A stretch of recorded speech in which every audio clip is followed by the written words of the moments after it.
ಉಡುಪಿಯಲ್ಲಿ ನಡೆದಿದ್ದ ವಿಶಾಲ ಗಾಣಿಗ ಕೊಲೆ ಪ್ರಕರಣಕ್ಕೆ ಸಂಬಂಧಪಟ್ಟಂತೆ ವಿಶಾಲ ಗಾಣಿಗ ಪತಿ ರಾಮಕೃಷ್ಣನನ್ನ ಬಂಧಿಸಿರುವಂತಹ ಪೊಲೀಸರು ಇಂದು ಸಂಜೆ ಉಡುಪಿಯ ನ್ಯಾಯಾಲಯಕ್ಕೆ ಹಾಜರುಪಡಿಸಿದ್ದಾರೆ.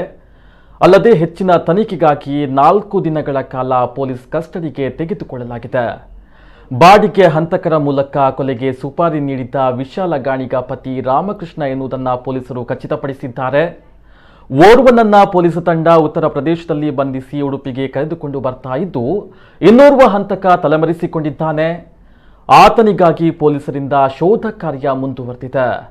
ಜುಲೈ 23ರಂದು ಆರೋಪಿ ರಾಮಕೃಷ್ಣನನ್ನ ಮತ್ತೆ ನ್ಯಾಯಾಲಯಕ್ಕೆ ಹಾಜರುಪಡಿಸಲಿದ್ದಾರೆ.